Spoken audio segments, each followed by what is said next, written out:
Olá, meu nome é Ricardo Reimann e é um prazer ter você aqui no canal. Muito se falam sobre os gigantes da antiguidade, os famosos Nefilins. Mas será que eles realmente existiram? E o que diz as escrituras sagradas sobre isso? É o que veremos nesse vídeo. A Bíblia diz: esses Nefilins eram os valentes, os homens de renome que houve na antiguidade. Gênesis capítulo 6, versículo 4. Antes haviam habitado nela os Emins, povo grande e numeroso, e alto como os Anaquins. Eles também são considerados Refaíns, como os Anaquins, mas os Moabitas lhes chamam Emins. Deuteronômio 2, 10, 11. Porque se Og, rei de Bazã, ficou de resto dos Refaíns, eis que o seu leito, um leito de ferro, não está porventura em Rabar dos Amonitas.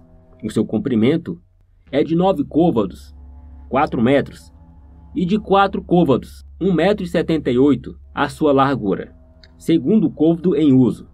Deuteronômio 3:11.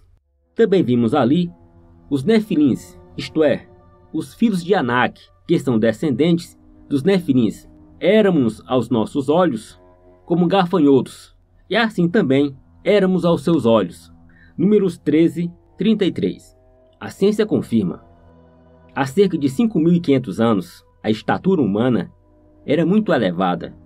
Existiam homens na Mesopotâmia cuja estatura ultrapassava 4 metros. Os primeiros gigantes, chamados na Bíblia de Nefilins, infilins no original hebraico, que significa caídos, derrubados ou desertores, poderiam ainda ser mais altos. Há no termo Nefilim uma referência constante a algo que sofreu uma queda ou que está perdido. No idioma aramaico, a constelação de Órion, que na tradição hebraica está vinculada ao anjo Shenhazai, é denominada Nefila, segundo o livro de Enoque, versão apócrifa do Antigo Testamento. Nefilim é derivado do hebraico Nafahal, que significa ele caiu.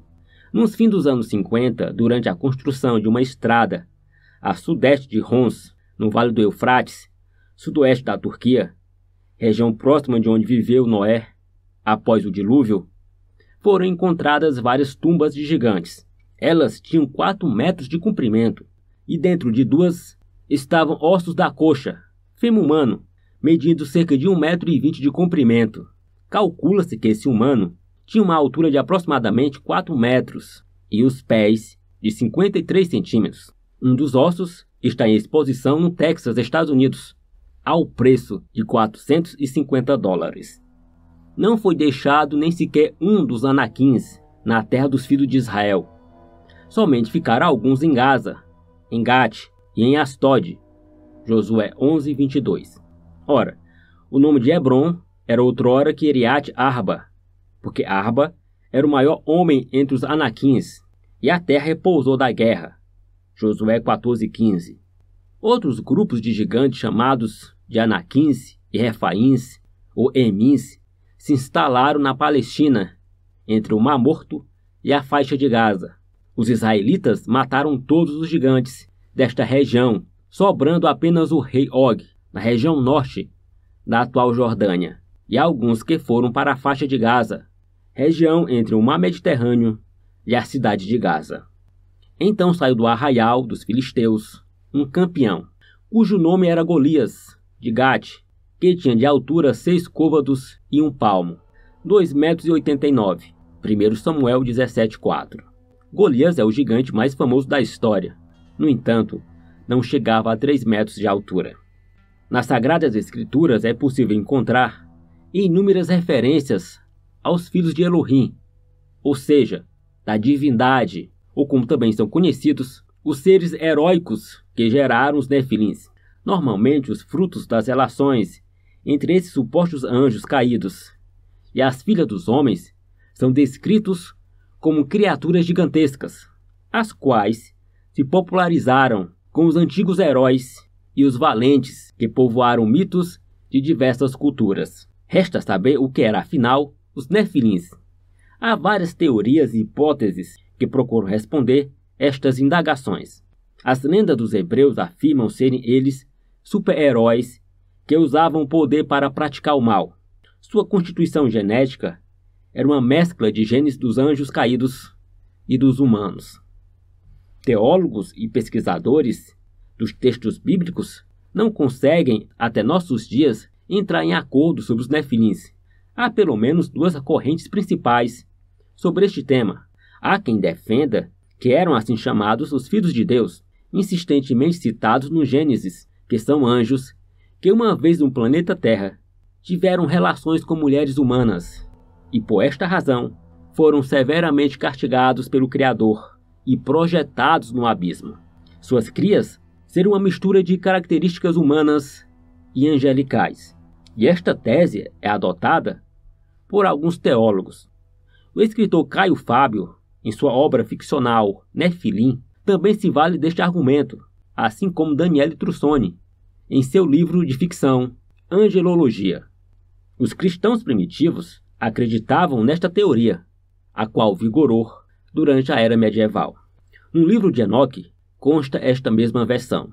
Outra linha de pensamento postula que os nefilins não eram seres angelicais, e sim os herdeiros de Sete, filho de Adão, os quais eram ainda apóstolos de Deus.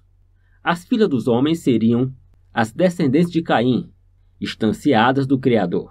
Os filhos de ambos eram considerados entes heróicos, porém vistos pelas Sagradas Escrituras como espíritos em queda, por terem se afastados dos caminhos do Criador. A favor desta corrente está a ideia de que os anjos não poderiam gerar outros seres, e ao mesmo tempo, a expressão filhos de Deus só podia denominar os verdadeiros fiéis do Criador.